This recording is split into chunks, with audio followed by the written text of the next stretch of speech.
Hi, everyone. My name is David Fresquez, the Executive Director of the Santa Fe Hispanic Chamber of Commerce. And today we have another interview with Adam Johnson. He is a candidate for Santa Fe Commissioner District 4. Adam, thank you so much for taking the time to have a good discussion today. Yeah, thanks, David, and thanks to the Hispanic Chamber. Looking forward to it. Great. Thank you, Adam. Just a small plug for the Santa Fe Hispanic Chamber of Commerce. We're obviously a chamber here in Santa Fe. We advocate for Hispanic-owned businesses here in Santa Fe, even though you don't have to be a Hispanic to be part of the Hispanic Chamber of Commerce. But that's just kind of like our niche, our market is to highlight immigrant businesses and how they can start and grow in Santa Fe. So, Adam, thank you so much for jumping on. And Adam, this is kind of more of a discussion, right? Opposed to kind of a question and answer, but we will start off with a question. Sure. So that first starter question is, tell our membership about yourself and why you want to be a county commissioner. Sure. So again, thanks for having me, and thanks for all of you out there watching this. It means you're engaged in the democratic process, and I hope that you consider voting June 4th. My name is Adam Fulton Johnson. I am a lifelong Santa Fean. I'm a lifelong Democrat. I was raised in Santa Fe. I grew up loving our culture, our natural environment, our region. And when I left for college, I took that with me, and I focused my studies in my undergrad and graduate programs back into Santa Fe. I have a master's degree from MIT in architectural history, and I have a PhD from the University of Michigan. Go Blue! Go Blue. In history. My work focused on northern New Mexico, and I have loved studying our region. I love our cultural traditions in Santa Fe, everything from zozobra to fiestas to to the various Indian and Hispanic markets, Spanish market, contemporary Spanish market, all of those. And I currently am the executive director of the Old Santa Fe Association. The Old Santa Fe Association is a historic and cultural heritage preservation organization. We've been around since 1926. For a long number of years, we've worked to preserve the built environment in Santa Fe, meaning our architectural heritage. We have distinct architectural traditions, Pueblo Revival architecture. We also have Spanish colonial architecture. And those traditions live on in our landscape today. When I became the executive director of the Old Santa Fe Association, I also expanded our reach. We do community service. We work at Our Lady of Guadalupe Cemetery on Early Street. We've really restored some of that cemetery. And quick pitch, if any of your family members, any of those of you listening, if your family members were buried at Our Lady, I would love to hear from you professionally, not as a candidate. I mean, I want to hear from you as a candidate, but I'm happy to hear your family's history, and we want to record that for posterity. So again, if your family is buried at Our Lady, we would love to know more about that. You can go to oldsantafe.org and contact with me there. So we do community service at the Old Santa Fe. We also do history education. We have a book group. We have a film series. We do walking tours, and we're expanding our programming all the time. I know really well the history of our region, our multicultural heritage, the impacts of our indigenous kin, our multi-generational Hispanic families that built this town, Anglos like myself, and the sort of legacy of connection to the broader United States. I know that history really well. I'm running for county commissioner because I have a vision for Santa Fe's future. And that involves celebrating our cultural heritage and preserving it for future generations to celebrate, and expanding it out to work on our natural and physical environment, working on water sustainability, protecting our water resources for the next 50, 100 years, working on fire prevention, making sure that our families, our neighborhoods are safe and that we know what to do if, God forbid, there is fire.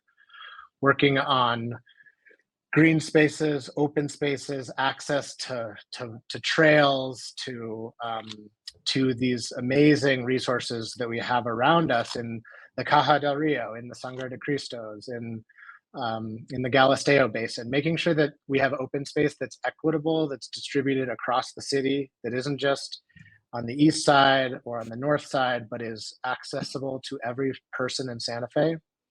I want to work on renewable energy, specifically solarization, decarbonizing our economy, because we are, like it or not, facing a climate crisis, and we need to be prepared, not only with water, but for how we do our part for the climate crisis.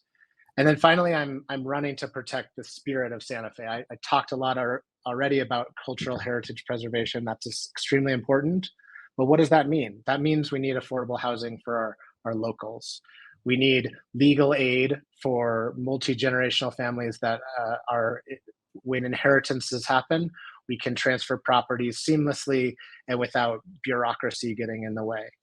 We need to provide higher thresholds for affordability when we use market forces to develop affordable housing. So essentially allowing affordable housing developers to cut to the front of the line when they develop actually attainably affordable housing, cutting out some of the development costs that are a part of that process. And we also need to work on behavioral and public health for our most vulnerable and marginalized in our communities. That's not just the homeless population, but they're certainly in need of empathetic help and connection to services, but also our most rural residents who are sometimes without transit, and the elderly. I am committed to preserving the spirit of Santa Fe, these people who have spent, sweat equity over generations to make this the most amazing town and region in the world. So that's why I'm running. It's a passion for Santa Fe, and it's a commitment to working for people. Yeah, no, thank you, Adam. All of that sounds amazing. That's such a breadth of knowledge that you're bringing to our community. One question that I have is, we obviously need economics in our city. We need development. We need business transaction, private businesses coming in. However, we also need to preserve the culture, right? How do you plan to kind of balance that, right? Because we can't have a skyscraper in the middle of the plaza. I mean, we can, but probably wouldn't go over well. But one would argue that might bring some commerce, that may bring more people, more families, more events. So, how do you balance that our culture of Santa Fe and economic development? Great question. And there's a couple of different ways to approach it, and I'll touch on some, and we can talk about any number of them. Yeah. So when people think about Santa Fe, they obviously think about tourism. We have an amazing cultural history that is attractive to people. They want to visit our town. It's extremely distinct. We have in 2017 won the Sense of Place Award, which is given to one city in the entire world. Santa Fe won it. And that's because we've done a great job of preserving culture and promoting cultural events. I want to make sure that when we promote those cultural events, which obviously bring economic activity to the city through tourism, that they feel inclusive to locals, right? The bandstand is a great asset to Santa Fe's downtown because it provides concerts for locals. And sometimes, downtown can feel a little bit like it's sort of oriented towards tourists. And that's because it is an economic driver. So we want to support businesses that are downtown by continuing to promote tourism, to provide, easy ways for people to visit our city and to spend their money here. But we also want to make sure that Santa Feans aren't left out of that picture. And we can do that through making sure that we balance our economic development portfolio one of my I mentioned renewable energy, and I'll just use this as an example. We want to stimulate and foster businesses to grow in Santa Fe, and we can do that. And I'll use renewable energy as an example. Through the Inflation Reduction Act, we can use dollars from this Biden administration program to provide bilingual or even trilingual, multilingual trainings for individual homeowners and individual commercial businesses that want to get smart appliances, things that are electrification incentives. So heat pumps, which are thousands and thousands of dollars with IRA money, you can get $8,000 off.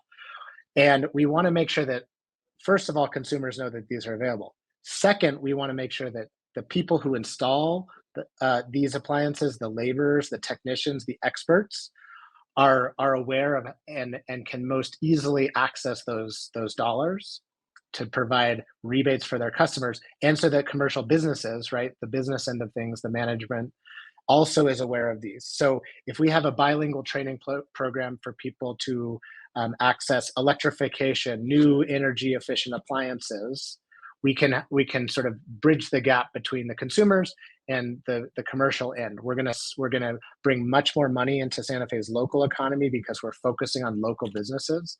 We're not asking GE to come in and do this. We're asking for a mom and pop electrician, an installer who works independently, an independent contractor, and give them the resources to build their business, and at the same time for consumers to save a ton of money. There's really so many incentives. Some of them are taxed to income, but others are not.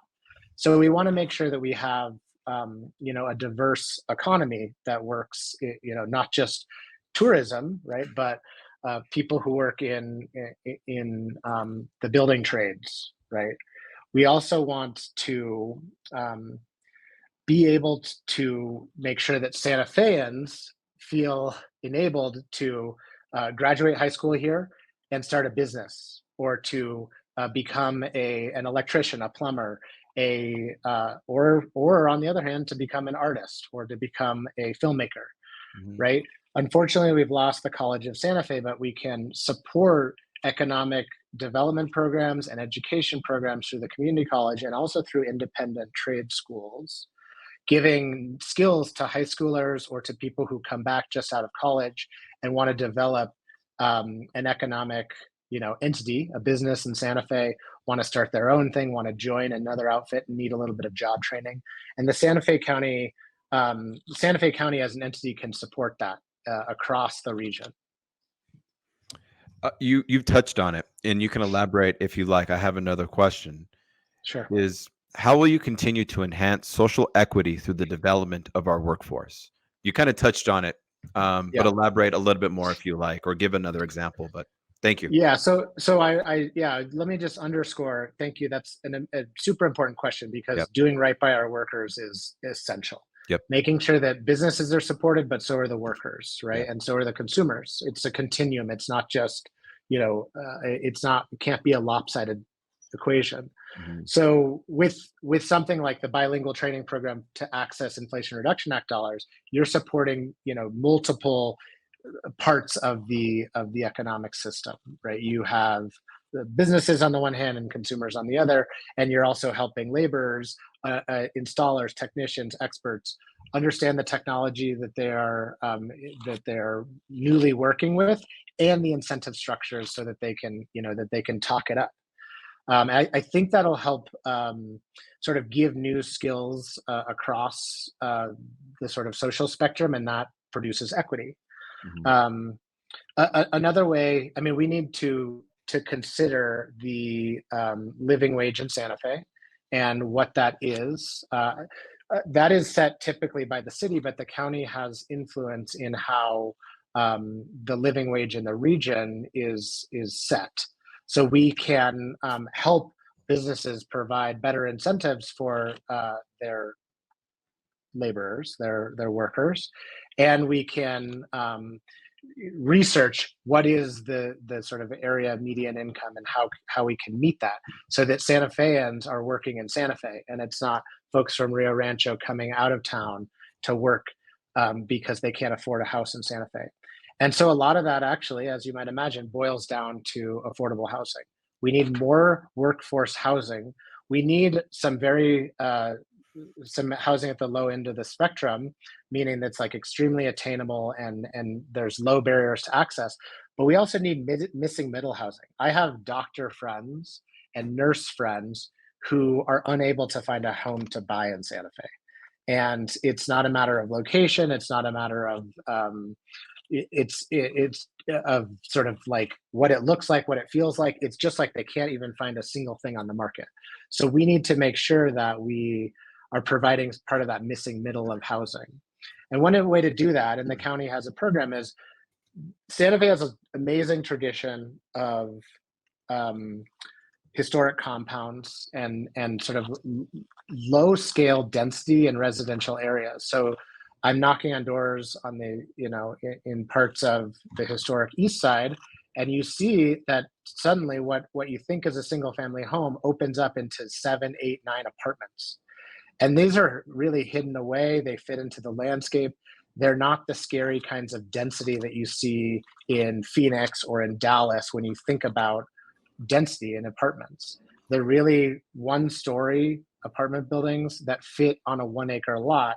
And suddenly, instead of 2 people with a child being able to live there, there are 14 plus their children being able to live in this compound. There's shared open space. It's in a beautiful location.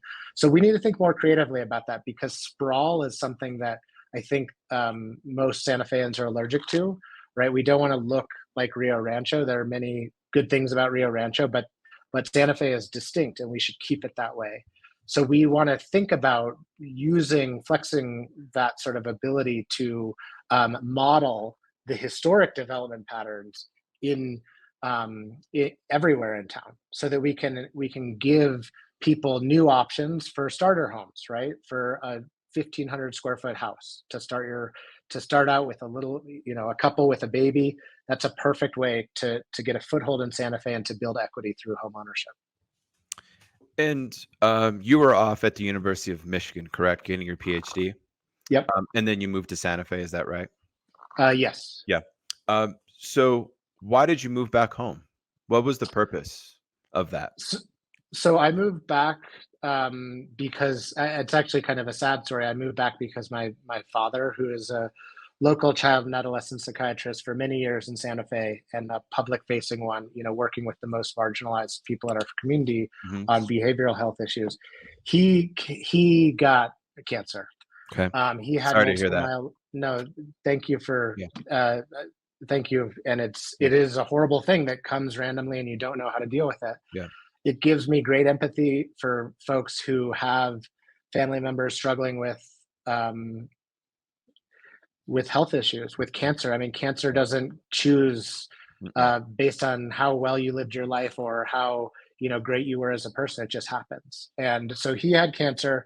I was fortunate enough to be able to come back, and I actually taught college classes remotely. At the time, I was living in Park Plazas, and I was living in my grandmother's house, and I taught from Zoom to Michigan State students. Okay. So I'm Cool. both I'm both a Michigan man and a Michigan State. Spartan, Um, yeah, Spartans. I mean, Michigan's in my heart, and they're of also course. the champs. So, Yep. Amen. uh, um, yeah, so I was able to visit with him, and he had terminal cancer. We knew where it was going. He passed away in 2021. Got it. I feel extremely lucky to have had the ability to come Yeah. back and spend time with him. And after that, I was really fortunate. I was pretty jaded with academia because you don't get to live where you want and where you study. And I study New Mexico, and Santa Fe is my home.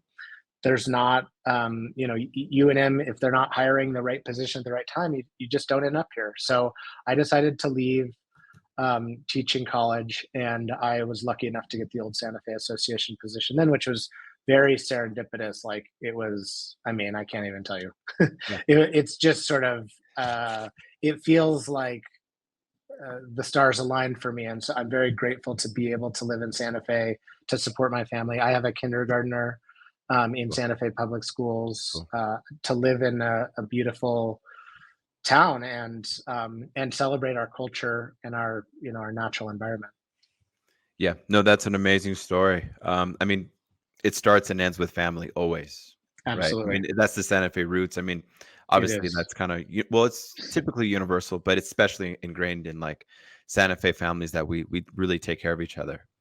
Um, I was speaking with one of your opponents yesterday, Mika, and she really mentioned the same thing that she came back home and she felt lucky to come back home. You Yeah, said the same thing. So this leads yeah. to my other question, which is Mhm, how do we encourage young business people to move to Santa Fe? mhm. Not only that, but how do we keep our talented youth in Santa Fe as well? Yeah, great question. I'll say that affordable housing is probably the start and end of it, just like family is for the sort of spirit element of Mhm. what keeps us here, right? Is family. But what actually allows us to stay is to be able to afford to stay. So Yeah. we need, economic development, positions for Santa Feans to sort of, fill as they leave high school. If they decide to go to college, to come back into a position. If they decide that college isn't for them, to be able to enter the workforce right away and feel supported in that. And so we can, workforce support systems through government entities are can be very helpful, right? Yeah. Job training programs, connection programs, so just helping young folks understand how they can get connected to different positions. Yeah. And then one of the things that I think we also need to do is work on the sort of culture of how we imagine Santa Fe. And you and I are about the same age, and I bet that we had the same idea when we were growing up here, which is sort of like Santa Fe seems a little old. And there are pockets of young people and activity. I was really, really active in Warehouse 21, which unfortunately no longer exists. But for those who don't know, it was a teen center. It was located on Paseo de Peralta. I was into the punk scene. I know people like Tomas Rivera, Emily Montoya, Benji Geary, right? Tomas later did work on Chainbreaker, and Emily and Benji founded Meow Wolf with a couple of other Warehouse 21 folks. So both of those, different paths led to things that were about youth culture in Santa Fe, sort of evolving, growing up, establishing different kinds of roots. And so we also need to foster that. I'm really thankful that there's a teen center on the south side that next to the library that is going to do that kind of work. Earth Care does amazing work in the community and fostering the youth to bolster them up and to say, hey, you can live in Santa Fe, you can build a life here, and it's not just for retirees. We welcome them as well, right? That's an Of important course. part of our economy, but it is essential to support young people, and we need to do that not just through the job training, that is key, but to culture wise as well, right? I mean, these I have I have stronger connections through Warehouse 21 probably than my own high school experience. They balance themselves out. It's an amazing network that you are able to develop, and so Santa Fe needs to pony up to the to teenagers. Yeah. I know that Families. sounds funny, Yeah. but it is sort of like we gotta make sure that they have somewhere to be and to feel included in this community, and Yeah. not sort of like, oh, this is like for tourists. And again, this goes back to Yeah. celebrating cultural heritage. We need to do right by the people that grew up here and that built this place. And I think it's both the sort of economic picture and the cultural support picture.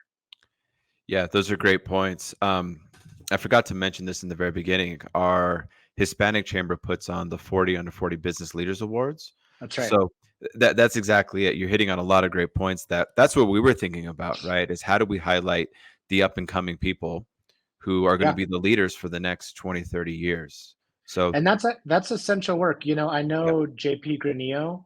Oh yeah. Yep. And he was one of your 40 under 40. Amazing. I think Amazing he guy. just passed Yeah. through the he's like me on the cusp of, Yeah. you know, entering his 40 somethings. Yeah. And he does amazing work with Yep. YouthWorks. Yep. He's a muralist who inspires teenagers and young people to get into art, but Yep. also to get involved in community and speak out. And he has an amazing story Mhm. that, you know, is inspiring to people, and so spotlighting that is key, Yep. because, you know, there's people from all over town that are doing amazing things. We Yep. just need to, and so I think the 40 under 40 program does that. You Yep. know, you get to see what people all over are working on, and you feel inspired by that. At least I do, as someone who's entering my 40 somethings.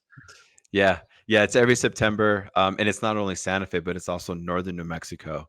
So we Okay, highlight good. Espanola, Los Alamos, which is amazing. So Yeah, that's awesome. got a few more minutes. I'm going to throw a wild Sure. card at you. Yeah. And this is probably a really hard question. But I own age-friendly senior care. So we help Hmm. seniors age in place at home. Yeah. And again, this is kind of a wild card question, but and you may not, you don't have to answer it, but I do know that we want to have a lot of concentration on our elderly population as well. You know, Hmm. so Absolutely. I think I know you probably feel the same way, obviously. But I think that's always one thing that when I'm going to forums or discussions like this is who takes care of the people who are like in their 90s? Hmm. You know, like how do we have a structure for that? Like, why isn't the county doing a in-home senior care caregiving program? And if they are, it needs to Hmm. grow because we need to keep up with that.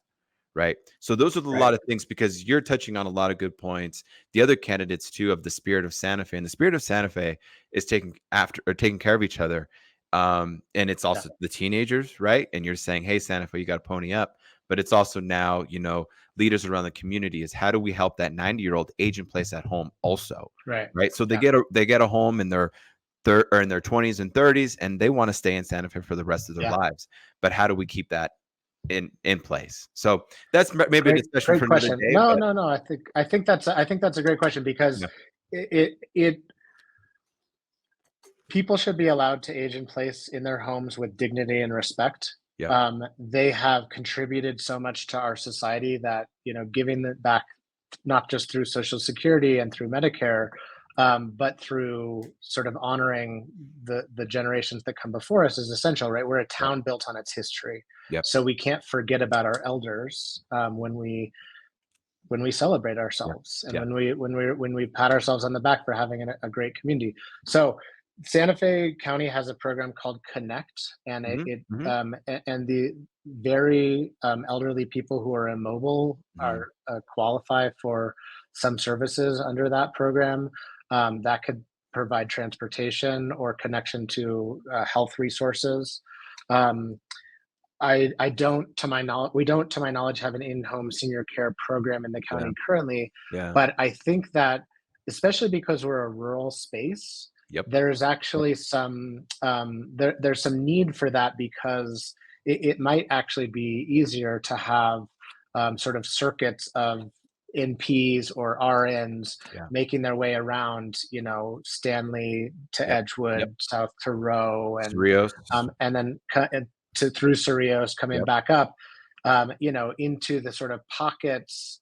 Those are often traditional historic communities, which are something the county acknowledges in its land use planning. So they're also given certain special provisions, which are great, because, you know, like a village like Cañada de los Alamos needs a little extra spotlight, needs a little extra support. It can't have, you know, it can't be hyper gentrified, because it would immediately be a bunch of Airbnbs, yeah, and the sort of elderly population would be, you know, shown the door.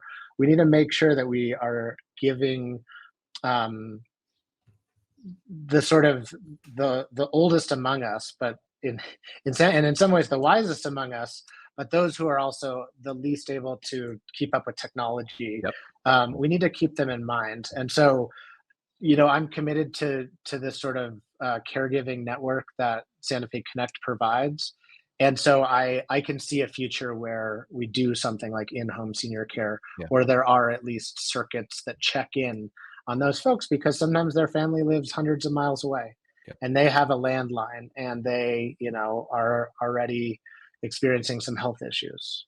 Yeah. So I absolutely agree with you, and I think, I think it's important to think of Santa Fe's community as a continuum, right? People, babies need a lot of support, and society always sort of provides there. We also need to bolster education, and New Mexico, is constantly trying to think through that issue. And we're doing great work with early childhood education and making strides there. And I'm hoping that the rest of our education system catches up. And then we move through teenagers, through middle age, through retirement, and through the sort of like that sort of extended life period, especially if you're reaching late 80s and 90s. We need a little extra support. We need to think. We need to think about all Santa Feans. 100%. Adam, thank you so much. Thank you, David. Appreciate it. Lovely to chat with you. Super, you guys do great work, and I want to thank the Hispanic Chamber for the work that you do, because it's essential to pair economic development and cultural heritage. Yep. Culture is what makes Santa Fe special, and we need to keep it that way. Totally agree. Adam, thank you so much. And remind me when the last election is. June 6th, right. Yeah. right? Yeah. So sorry, my campaign manager would be like, "You didn't pitch yourself." Yeah. So I'm Adam Fulton Johnson. I'm running for county commissioner in District 4, which is the east and southeast part of town. It goes from Hyde Park to Glorieta to Lamy. Cool. Doesn't include El Dorado, but is everything sort of east and south. Other than that, so please vote for me June 4th. Early voting has already begun. You can go to the county clerk's office. Expanded early voting has begins, Saturday the 18th. And I hope I hope everyone considers me and votes for me on June 4th. Great. Adam, thank you so much. Appreciate it. Good luck, and we'll be in touch. Thank you so much for all the information. Thank you, sir. Thank you. Bye, everyone.